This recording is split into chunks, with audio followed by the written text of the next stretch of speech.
Thank you so much for joining us for this 2 p.m. press conference. I'm Andrea Mock. We are going to take you live there in just a moment to South Carolina Emergency Management Department as Governor McMaster is getting ready to give his 2 o'clock update on Tropical Storm Debby. The latest on Tropical Storm Debby is it's moving only about 5 miles an hour off of our coast. Let's listen in.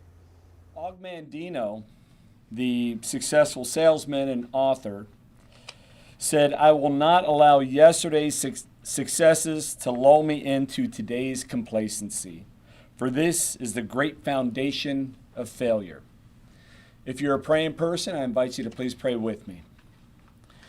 Gracious Lord, as the storm slowly passes, I pray we will remain vigilant and not let complacency take the place of sound judgment. I pray that we will continue to heed the warnings of our county and state officials so we can remain safe and continue to protect and care for our families and neighbors. Lord, may your face shine upon us and pour out your grace upon this great state. I pray all this in your mighty and precious name. Amen. Thanks, sir. Well, just briefly, we've been lucky so far. Things have not been as bad as they could have been, although we've had a lot of rain, and it's not nearly over. One way to look at this is if we are in the second act of a 3-act play. The first act was all the rain coming primarily in the Beaufort and on up towards Charleston.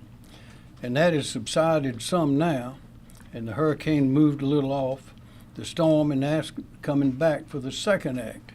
And that will take place up in the northern part, Myrtle Beach, Horry, in that area, and on into somewhat into the Midlands and on up northwest in the state, where we'll have heavy rains, continue to have the heavy rains. Then the third act will be after the rains are gone and all that water that has not yet finished coming through the rivers will crest and will be coming through. We may have some of that before the rain ends, but we will certainly have more of that after the rains end. That's how it always has been. So we're not nearly out of the woods yet. And of course, after the curtain's down, then that's when the cleanup takes place, and that's when a whole different phase begins. But we have been lucky. We are temporarily in a little bit of a lull. The PD is the next area, but I would urge people to remember, and if you're a newcomer, ask your neighbors, when it rained bad, when we had our other hurricanes, what parts of our neighborhood flooded? What happened then? Because chances are it's going to happen again. We know where the low-lying areas are. And we'll also urge everyone to remember that after the rains are gone and after when the sun comes out, we could still have a lot of rain, a lot of puddles, a lot of things in yards and around the small towns. Those waters are not necessarily clean because there's been a lot of stuff that's been going into them, from chemicals in farmlands to overrunning sewer systems and all of that. So be very careful with that. So, and also remind people, when you're on these roads and the water's coming down and the water's rising, it can rise very quickly and it can take a vehicle off a road. We've seen it happen before. And I mentioned one time in one of the storms a few years ago, as we were circling in a helicopter, we saw either 2 or 3 men sitting on the hood of a car out in a rural area on a road, and the waters were rising and going right across the road. And we circled around and were radioing back to alert others to come get them. And by the time we got around again, the water was up over the hood and they were up on the roof of the car. And by the time a swift boat got there, they were right up perched on the top getting wet when they got them off of there finally. And if the swift boat hadn't gotten there when it got there, they would have been in much deeper trouble. So help your neighbors, look out for your neighbors, look out for their pets, look out for their property. And so far we had no fatalities related to this so far, and we don't want any, but we know there's going to be a lot of cleanup to do, and we got to be very safe because this is not nearly over. We're just in the second phase of this right now. And now, John Q, National Weather Service. Thank you, Governor. John Quayle of the National Weather Service. So Debby has strengthened some as it sits offshore, about 55 miles east-southeast of Charleston, with wind speeds now at 60 miles per hour, and it's moving northeast at only 3 miles per hour, so it's slowed down some. Debby could strengthen a bit more before making landfall as a strong tropical storm somewhere along the northern Charleston County or Georgetown County coast Thursday morning. Its greatest impacts will still be the potential for considerable flash flooding and significant long-term river flooding, as the governor had mentioned. The greatest storm total rainfall amounts so far have ranged from 9 to 17 inches across the southern part of the state, with some of the highest totals so far in areas like Colleton, Charleston, Beaufort, Jasper, Hampton, Berkeley, Dorchester, Barnwell, and Bamberg counties. We're currently seeing outer rain bands from Debby impacting the eastern half of the state. Additional rainfall amounts of 4 to 8 inches, with locally higher amounts, can still occur into Friday across the northeast part of the state, with an additional 2 to 4 inches across the rest of the state. These rain bands can still result in considerable flash flooding. Anyone traveling needs to continue to use extreme caution and avoid flooded roadways. This heavy rain will cause considerable rises on area rivers, with many going into moderate flood. Of particular concern for major flooding is the Little PD River near Gallivan's Ferry and the Edisto River near Givens Ferry. Some rivers, especially in the PD Basin, may not crest until the middle of next week.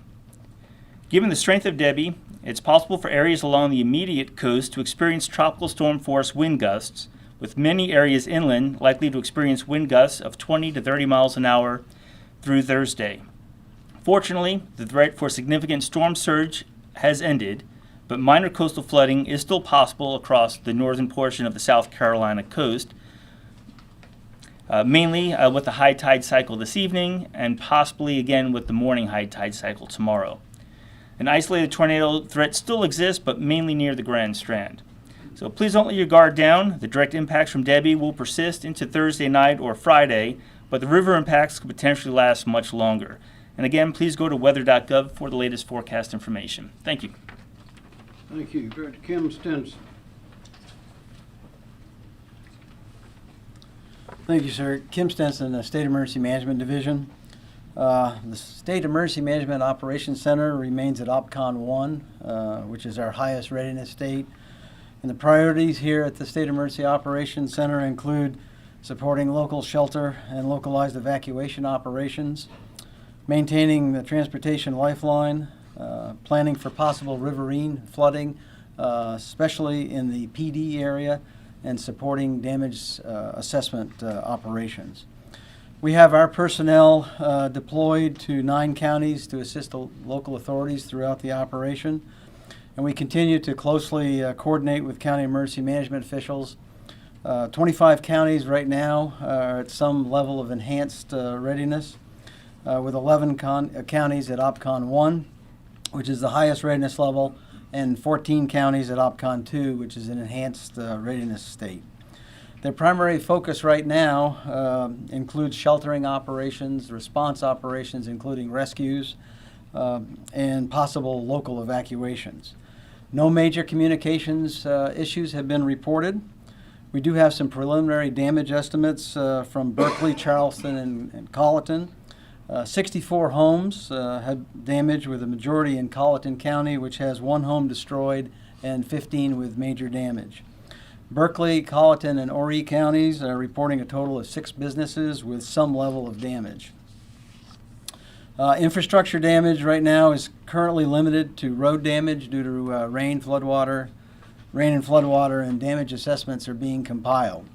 In the logistics area, we have fielded 207 requests. 197 of those have been completed or in progress, and there's 10 pending at the moment. Our public information phone system remains open for residents to call in with any questions, and that number again is 1-866-246-0133. In closing, we'd like to make a few recommendations.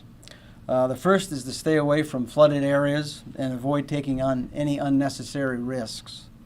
We want to encourage everyone to continue preparing for the possibility of worsening conditions as the Governor's already mentioned, we're not over this yet.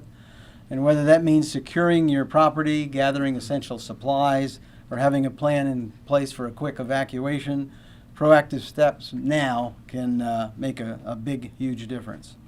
One of the most effective ways the public can assist during this time is by reporting any storm damage through the South Carolina Emergency Manager mobile app.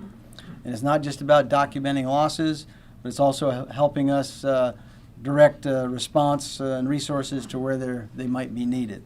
And your reports are vital to our recovery efforts. It's also important to stay connected with reliable sources for updates. Misinformation can be dangerous as the storm itself, just as dangerous as the storm itself. So please rely on official channels, including your local emergency management and local officials, for that accurate information. And our website at scemd.org and our South Carolina Emergency Manager app continue to be excellent sources of information. Thank you, sir. Thank you. Now, Brett Howard, Federal Coordinating Official from FEMA. Thank you, Governor. Good afternoon. Brett Howard, Federal Coordinating Officer. As you've heard, that it appears that the impacts did not make it up to what the forecast was, which is great, right? But they're still significant. There's still damage out there. There's still a lot of homes, as you heard, homes that have been damaged. There's a lot of damage out there. And the second round, or as the governor said, the second act is about to occur. And we're anticipating additional significant damage. FEMA stands ready to continue to support the state and the governor and Director Stinson's needs on whatever they need. But as I said yesterday, I can't brag on the governor and his team that's standing behind me, Director Stinson, and the locals, to the readiness and the ability to respond and act with a disaster that is so imminent. FEMA, the federal, even though we staged a lot of equipment and a lot of personnel, we haven't been asked to do very much, if any. And that is a testament to this team behind me. The capability and the capacity of South Carolina to take care of their own is remarkable. And I can't brag on the governor, everybody behind me enough. The coordination is really, again, I can't say it enough, remarkable. But continue to be very vigilant in your preparedness for this second round. We stand here ready to support the governor and any needs. Thank you, sir. Thank you, Ms. Howard. Appreciate that. Major General McCarty. Thank you, Governor. On behalf of the soldiers, airmen, employees of the Military Department of South Carolina and our South Carolina State Guard, I want to give a quick update. We currently have approximately 300 soldiers on state active duty. We anticipate seeing about another 60 come on before the end of the day. We have approximately 60 high water vehicles that are deployed on the coast. We still have a few in the southern area. However, they will be shifting to the central or the northern conglomerate area as the day goes on. Our focus right now is still in the central coastal region, and we will be shifting those to the northern based upon the anticipated flooding in the PD. We also have some debris clearing teams that are also deployed on the coast. Our liaison officers are still deployed in 6 counties. We are continuing to work there with the local authorities to ensure the National Guard is prepared to support their needs as requested. We're also assessing what additional resources may be needed, whether it's MPs, additional engineers, or just general purpose troops to support the flooding in the PD. As it relates to our aviation assets, we stand by ready to support the needs for search and rescue and to support other needs, but that probably will not be a window capable of flying until sometime Friday. On a good news note, I mentioned yesterday that the unit that was EMAC to the state of Florida should be back to their home station or to the station in Barnville here within the hour. They will then break up and begin to move to their prospective units, and they will be prepared to be remissioned as necessary. Thank you. Thank you, General. Secretary Justin Powell, Department of Transportation. Thank you, Governor. Justin Powell, Secretary of DOT. Tropical Storm Debby continues to affect the state's transportation system. We have over 2,300 employees that are working round the clock to reopen roads and to assess damages. As of 11 o'clock, we had 83 roads that were closed in South Carolina. No interstates are closed. I'm pleased to report that the ramps at exit 22 and exit 33 in Jasper County have been reopened. We have 18 primary routes. Those are US or SC shielded routes that are closed. Those are predominantly in Jasper, Colleton, and Dorchester counties. Happy to report we have already reopened 25 roads that had closed during the event. In the Low Country, we are shifting to a cleanup and damage assessment operation as the storm passes out from there. Our focus will be first on our primary routes, those are the SC and US shielded routes, and then we'll turn to our secondary system and focus where the traffic is. In the PD, we are preparing for the response for the second landfall of this storm. We are actively monitoring flood forecasts in the PD River Basin and its impacts on the state highway system. We do not anticipate, based on the forecast we've received, that we will need to do a lifeline operation like we did in 2018 during Hurricane Florence. SCDOT will continue to be out and about during this time. We have a lot of personnel that are out in the field right now. I encourage motorists as they come up on our crews to make sure that they give them space, to let them do their jobs, and we want to let them live, let them work. Thank you. Director Robert Wood, Department of Public Safety. Rob Woods, South Carolina Department of Public Safety. Currently, we have 238 state law enforcement officers working the traffic management mission. Those personnel are from the South Carolina Department of Public Safety divisions of the Highway Patrol and State Transport Police, as well as from the South Carolina Law Enforcement Division, South Carolina Department of Natural Resources, and the South Carolina Department of Parole, Probation, and Pardon. The numbers tonight, that's for the day shift numbers. We'll have a similar number out tonight, about 187, for a total of 425 law enforcement officers that will be assigned from the Midlands to the coast over the next 24 hours. With regard to our calls for service, yesterday during the Tuesday operational period, we had 640 calls for service. That compares with 307 calls for service last year at this time. Now, those calls for service primarily are coming from collisions, disabled motorists, and blocked roadways due to downed trees, power lines, and flooding. For the last 2 days, Monday and Tuesday, our calls for service total were 1,191, and that compares with 651 during the same period last year. So you can see that our calls for service are up substantially. Just in closing, a reminder, please, if you don't have to travel, don't travel at all. Stay off the roads, and if you do have to travel, make sure that you're exercising additional caution, especially on those wet roads. Please make sure you slow down. Thank you, Governor. Thanks, sir. Chief Mark Keel, State Law Enforcement Division. Good afternoon, Mark Keel, Chief of SLED. ESF 13 partners, SLED, DNR, Triple P, SCDC, South Carolina Criminal Justice Academy. Agents and officers are currently supporting a number of missions in South Carolina. We have 41 agents or officers assigned to Troops 5, 6, and 7 with the Highway Patrol in helping them with traffic management. We have 4 agents or officers that are currently working directed patrol in Dorchester County. I have personally been in touch with all the sheriffs along the coastal counties, including those border counties to the coast, and making sure that they had the resources they needed as far as law enforcement.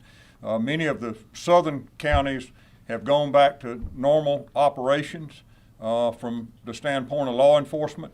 We're putting our emphasis now in the PD area, Marlboro, Dillon, Marion, Horry counties, anticipating again the Tropical Storm Debby making landfall and what type rain amounts we end up in the PD area.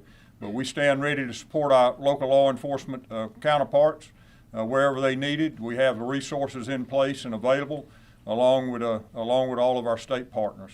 That's all I have. Thank you, Chief. Director Mike Leach, DSS. Thank you, Governor. Our DSS mass care teams, along with our partners at the Red Cross and the Salvation Army, continue to be deployed at emergency operation centers and shelters across the state in support of county needs. We are working with counties along the coast and river basins to lean forward in anticipation of the projected river flooding concerns and potential shelter openings in the PD area. As of 1 p.m., South Carolina currently has 12 total shelters open across the state. There's a total population of 107 citizens in shelters. At this time, yesterday, we had 11 shelters open with 85 citizens. We actually went up to about 17, and now are back down to 12. So as this thing is, as the storm is moving, shelters are opening and closing really fast, and citizens are utilizing it and not needing it after a certain amount of time. We're working with the EMD and our partners to be prepared with our teams on potential locations across the PD and potential shelters that are on standby to open. And a couple reminders here. Pets, for people with pets, we want to reiterate the messaging that people should utilize the hurricane guide found at www.hurricane.sc pets or reach out to their county emergency operations centers or emergency shelter if they need to evacuate their pets. They will receive accommodations either on site or through connections with the county mass care team. No one should ever have to worry about having to evacuate and leave a pet behind or be afraid to evacuate because their pet might be turned away. If there is flooding and you need to evacuate, and please bring your pet. Try to also bring items, food, water, pet food and water, carrier, leash, medical records, identification. And if you do have to evacuate yourself in the shelter, your important documents, comfort items, medications, things like that. One other reminder for our early care and education, child care facilities, if you have an active emergency, we do have a hotline so you can report damage, report closures, and request to expand capacity to care for children from facilities that may be affected, and the number is 1-888-825-7174. Thank you. Thank you. Director Myra Reese, Department of Environmental Services. Thank you, Governor, and good afternoon. A quick update from the Department of Environmental Services. Our priorities remain the same. Close communications with our local emergency officials, communications with our dam owners, and coordinating with EMD, the Governor's Office, and other state agencies. Starting with dams, yesterday I know you recall that I reported that there was one unregulated dam breach in Colleton County. There have been no dam breaches reported overnight or this morning, so that's really good news. What I want to emphasize, and you've already heard this, is that we're not done with the storm. We're not out of harm's way yet. So it's so important for our dam owners to continue to stay vigilant and observe current conditions at their dam. I want to really emphasize too, I know our FEMA partner emphasized this, that the coordination that's taking place right now is just remarkable. And I have to say again, our local emergency officials are doing an amazing job. And we are providing them assistance along with DOT. And if there's any questions, we're working up different scenarios. You know, we got to not only be thinking about individual dams, but a series of dams as well. And so that coordination and just planning just keeps continuing throughout this storm. So I guess from the next steps for us as far as dam safety after the storm passes by is we think that we'll be ready Friday morning to put teams together to go out and do post-storm assessments. And that's going to be really critical information for us. It tells us how they fared and if it really put some of the dams in a condition that we need to require some actions. Probably we'll be doing assessments of several hundreds of dams, and we plan to have those completed by the weekend. Drinking water and wastewater facilities, we're not aware of any impacts to drinking water systems to this point. Wastewater, we continue to get some reports of sanitary sewer overflows, mainly in the low country in the PD area, and they're making the appropriate public notifications for that. And then as far as coastal impacts, we haven't received any reports of damage to structures or property along the coast. As I mentioned yesterday, we know that we'll probably be doing some work at Edisto, and we'll continue to send some post-storm assessment teams from our coastal office out on Friday as well. That's my report. Thank you. Director Emily Farr, Labor Licensing Regulation. Thank you, sir. Just a brief update on the state's search and rescue efforts. We've continued to work very closely with the local fire chiefs and the counties to make sure that they have all of their needs met. I'm happy to say that at this point we have not had to do any swiftwater rescues or rescues by the state teams. It's not to say that the local level teams may have performed rescues within the local areas, but the state has not needed to do so. We have done 2 assisted evacuations with the state task force. One team in the city of Charleston assisted EMS with preparing a patient for transport and another civilian to get out of a flooded area. At this point, we're really, as you've heard from many before me, we're looking at moving assets and resources north toward more of the PD region throughout the day today, looking at what resources might be needed there for the next act of this storm. Thank you. Thank you. Director Andrew Bateman, Office of Regulatory Staff. Thank you, Mr. Governor. Andrew Bateman, South Carolina Office of Regulatory Staff. Good afternoon. As of right now, we stand at approximately 2,716 storm-related outages statewide. However, as the storm moves north, we do expect the PD region to be significantly impacted and are expecting widespread power outages. After speaking with utility representatives, I know that their crews are working diligently around the clock to restore power as it is safe to do so. However, please be mindful that as flooding occurs, it may impact their ability to restore power and may actually cause some delays. Thank you, Mr. Governor. Thank you. Okay. Well, I want to recognize, of course, we have our signers with us today again, Holly May and Josie McDaniel Burkett. We appreciate that. And also, you need to know that we had with us earlier today Admiral Doug Schofield of the Coast Guard, and also his Master Chief Gibson, that was with us for a good while and sat through the meetings with us and are fully on board and ready to help. Does anyone have any questions? A question for John about, we just keep talking about the PD, and a lot of people might be a little worried about the impacts out there. Can you elaborate a little bit more about when it comes to what folks might be seeing? Is that a little bit of wind? I know we're talking about the rain and obviously the flooding, but kind of drill down a little bit more on what we might be seeing out there. Yeah, we're already seeing those rain bands moving back on shore. We had a little bit of a lull this morning in the precipitation, but that's already started to redevelop and spread inland. As Debbie gets a little bit closer to the coast, the winds will likely pick up later today, tonight, into tomorrow morning. Tropical storm force wind gusts, 45 to maybe up to 55 or 60 miles an hour are certainly possible right along the immediate coast as it moves onshore. But we think farther inland, we won't see winds quite that high.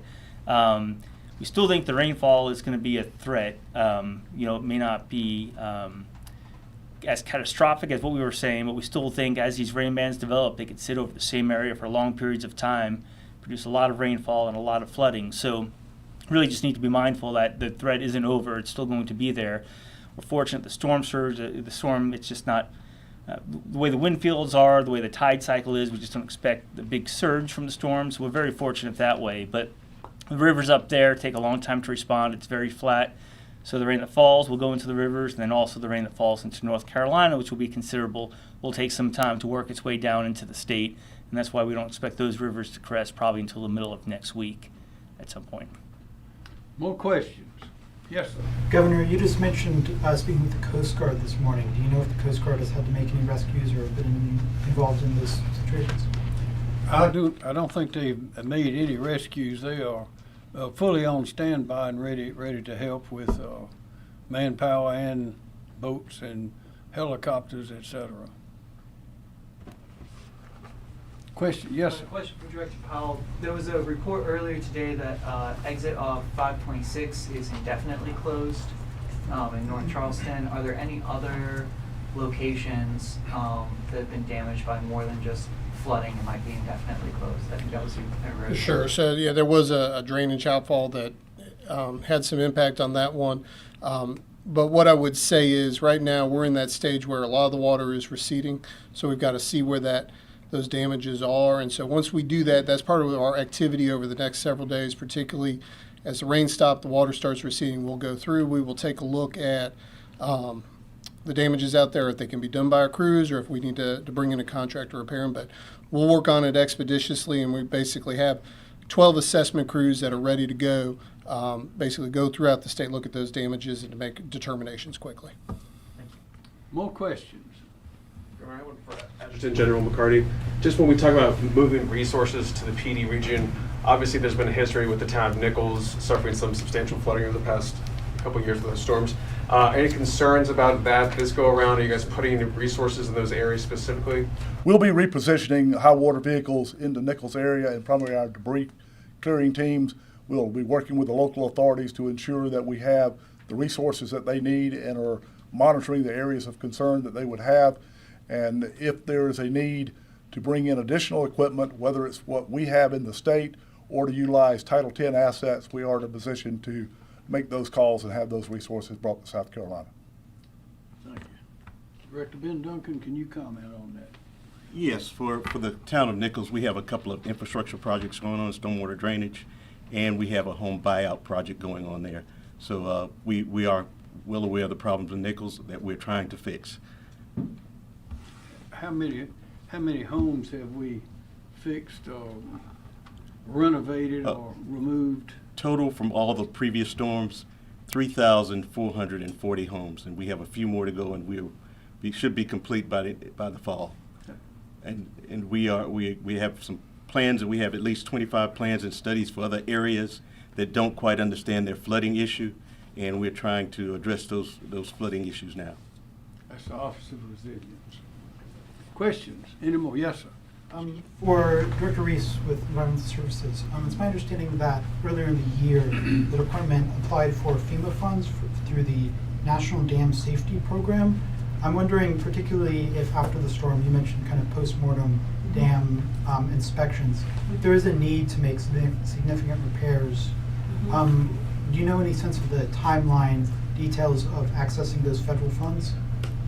I know those funds are available, I believe, for high hazard dams, and I think we already have some funding, and folks have already started to look at applying for some of those funds, but we're always very appreciative of additional funds that come in, and certainly we'll be considering that when we assess the condition of the dams, the high hazards. Do you know how much funding has come in so far? I do not, but I will get that number to you if you'll follow up with me afterwards. Any other questions? One, I think this would be Director Stenson, but again, it seems like, well, no fatalities reported, which is good news. Have there been any injuries or? We've had none reported yet, but sometimes that comes in fairly slow. Sure. But nothing on our radar right now. Okay, great. Okay. Any more? Thank you very much. All right, just got done with the press conference there. Some very good updates today, but also the governor stressed we are not out of the woods yet. Want to recap for you some of the most important points. One, there have been no deaths in South Carolina, and as you just heard, no injuries thus far. Henry McMaster started the press conference saying, listen, we are in Act 2 of what is going to be a 3-act storm, saying that heavy rains are on the way and then we have to wait for the rivers to crest. That will be Act 3. According to the National Weather Service, they said we have already gotten somewhere between 9 and 17 inches in our state, with the absolute worst areas being Colleton County and Charleston County. The National Weather Service said that they expect to get 4 to 8 more inches before this storm is finally over sometime on Friday. They talked a lot about the Little PD River. We know that that is a river that has flooded many times in the past with other hurricanes we've seen. They said they are sending National Guard troops out that way as well. South Carolina Emergency Management said they have already deployed out to 9 different counties around our state, and they are there cleaning up as well as getting ready for rounds 2 and 3 for this storm. As far as South Carolina Department of Transportation, I know a lot of folks were waiting to hear how our roads were doing. They said said as of right now, as of today, 83 roads are still shut down in our state, but SCDOT saying that they have been working around the clock. They said they have gotten 23 roads reopened since the start of the storm. The most roads that are shut down are in Jasper and Colleton County, where we have News 19's Cassidy Byer right now. And then let's talk about DSS very briefly in the shelters before we get you over to Efren. DSS said right now, at this moment, there are 12 shelters that are open across the state. Now, one of the things that they stressed, I have a pet, I love my dog, I would not leave him at home. They said, please don't stay at home if you are in harm's way because you have a pet. They said, pack the pet, pack the litter bags, pack the doggy bags, and pack the food, and take yourself to one of those shelters if you need shelter, if you don't have electricity or water in your house. They said dogs and pet cats are welcome at their shelter. Just make sure you bring along what you need to take care of that dog or cat at the shelter. They are not passing out dog food, that's for sure, at any of those shelters. They say they will be ready to open more shelters when and if needed. So